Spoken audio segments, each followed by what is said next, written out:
Okay, I'm here with Mark Anthony Mulligan, the ambassador of Louisville, Kentucky to the city of Louisville, Kentucky. Mark, how many of the neighborhoods of this town have you explored? Well, probably thousands, maybe 50. But one thing was sure, when I go in the neighborhood I've never been to, I try to beg for sympathy, like change, and spread dollar bills. And sometimes in order to really get that instantly, I call people mom and dad in neighborhoods in Louisville that I've never been to. By calling them mom and dad, they be saying, here you go, son. God bless you. Now, that happens sometimes, and most of the time it does happen. But my favorite neighborhood in Louisville, Kentucky is right here in the Highlands. Yeah. Now, in the springtime, I notice that sometimes you hide during the wintertime, and then you come back out in the spring. Does that mean you might be related to the birds? Sort of.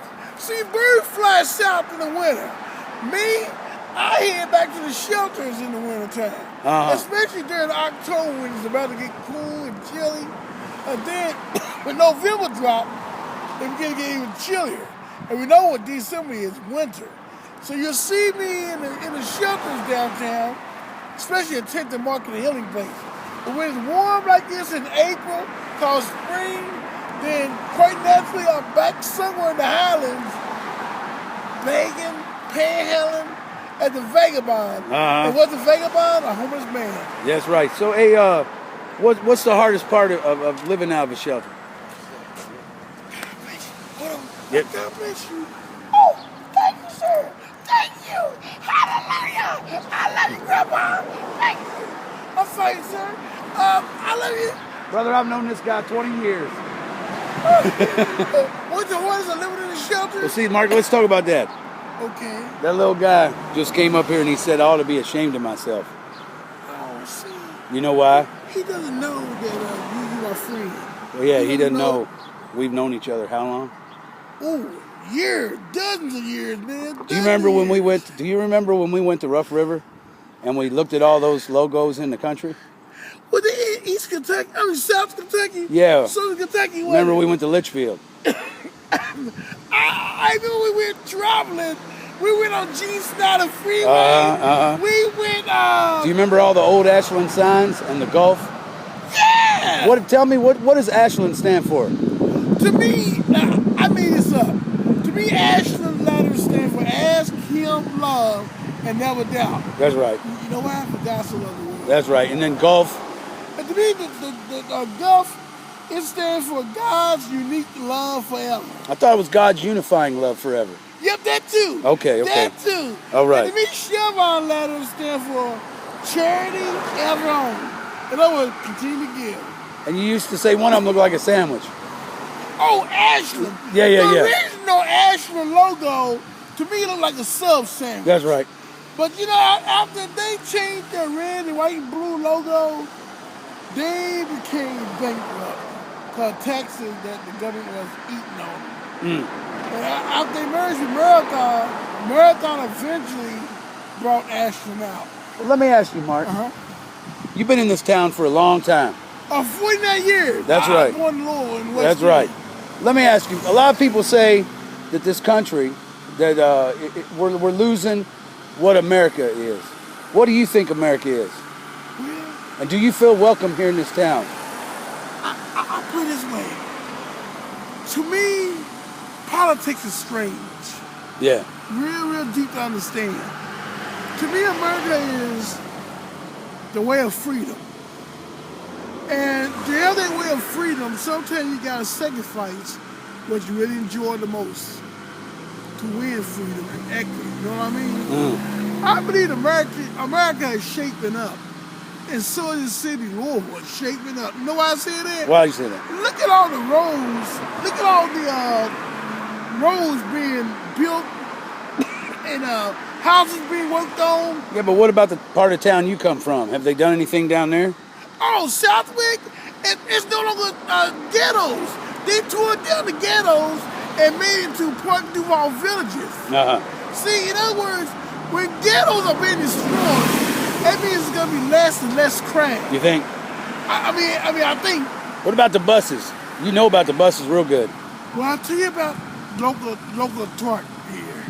I've been messing up the twerk seats for years. I've been pissing on the twerk seats. See, I'm a diabetic. I don't have no sugar or nothing like that. But I crave it anyway. And once that sugar hits my belly, piss all over my clothes, piss all over the seat y'all sitting in. So quite naturally, it ain't twerk's fault. I'm the enemy of those wheels. Because people getting sick. So what you're saying is your disability creates you some challenges. Well, you know what it really is? Hungry. And see, I can really stop that hungry if I take my mind and say, no, I don't need that. I don't want that. I don't need to walk away. But you know, a lot of times when I got a lot of money in the bank, I make excuses to tell my banker I'm going to the shop, and I end up using that money for a lot of stuff that I shouldn't be eating or drinking. Yeah. So really, I still say this. Louisville, to my opinion, to my best opinion, it's getting better. Well, hey, the Derby's coming soon. Do you have any songs that Derby people might want to hear, like the Louisville song or some song about the Derby or anything you want to sing? Well, I might sing that Louisville Kentucky song, bro. I think you should. That's one of the best hits. Just make sure you say the word Zerg. I sure will. All right. Hey, you know what Zerg really means? What's it mean? I made it up. It don't mean nothing. Just a word of nonsense. That's right. I made it up, my brother. That's right. See, a lot of times, I make up lies every day just to calm people. And before I go off the air, when you see this guy right here working in Mulligan in your neighborhood, let the neighbors know he's a con artist. Well, what you telling on yourself for? I'm sorry. I'm sorry. You're disabled. There you go. I'm not disabled. Yeah, that's right. I'm sorry about that. I got a little cold. That's right. You know what though? What's that? One thing was sure. I got a lot of friends. Yeah, you do got a lot of friends. You got a lot of people in this town looking out for you. And not only that, but even people I never knew become my friends instantly every year. What about? Remember when you used to hang out with Kizito and they looked after you for a while, and then you kind of had a falling out with Kizito, but remember how what Swanson Crowley used to do with you, and you used to do your art there, and why don't you do your art anymore? I got in trouble with the government. And that's why I'm doing this. Yeah.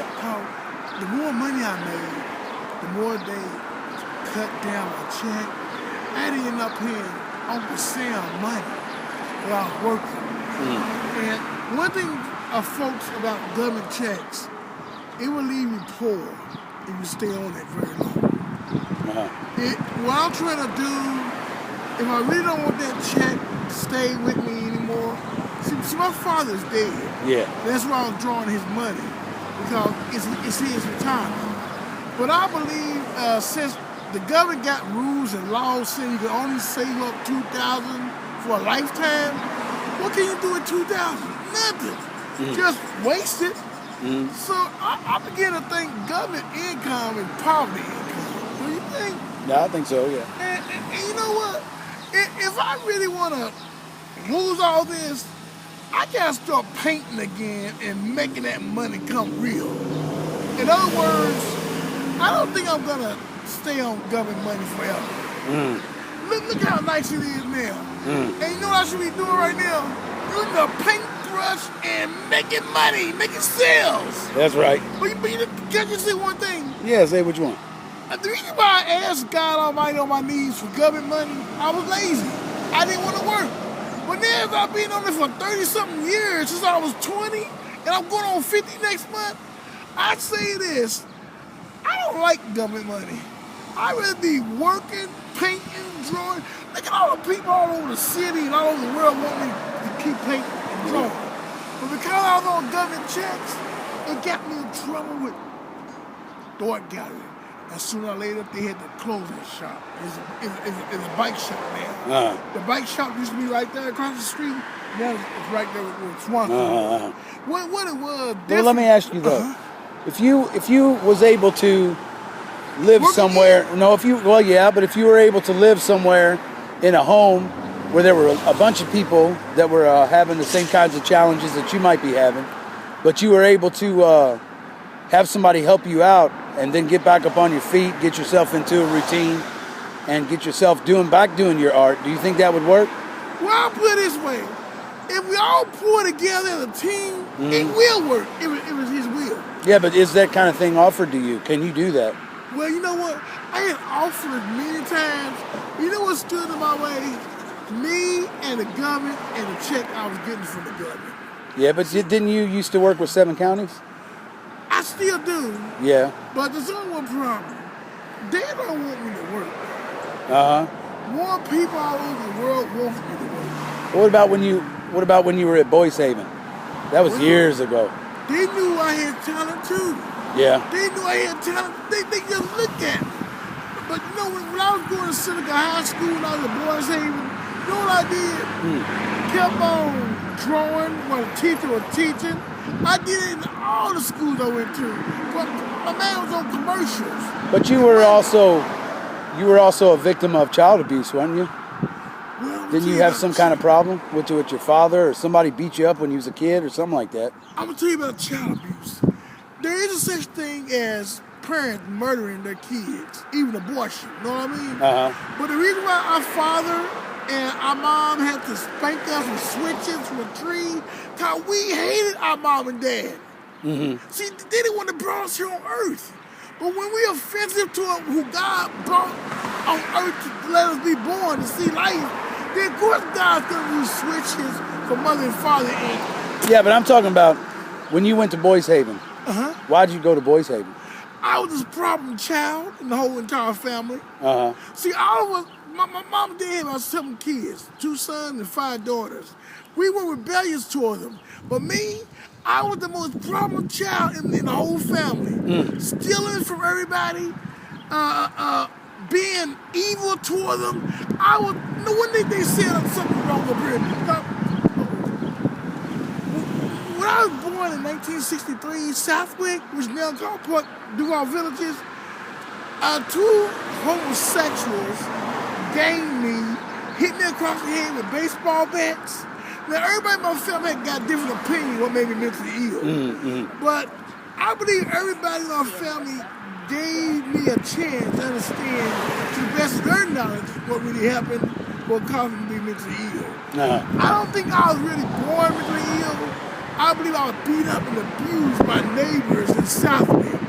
And as we left Southwick, see, let me tell you about Southwick, all the ghettos. It's drug zone. And when you live in the drug area, it's gonna be killing. You know what I'm saying? I almost got killed many times. Many times. Guess who saved me? God above. That's right. Well, I've been talking with Mark Anthony Mulligan, the ambassador to the city of Louisville. Good friend of mine. It's always cherished moments when I run into you, Mark.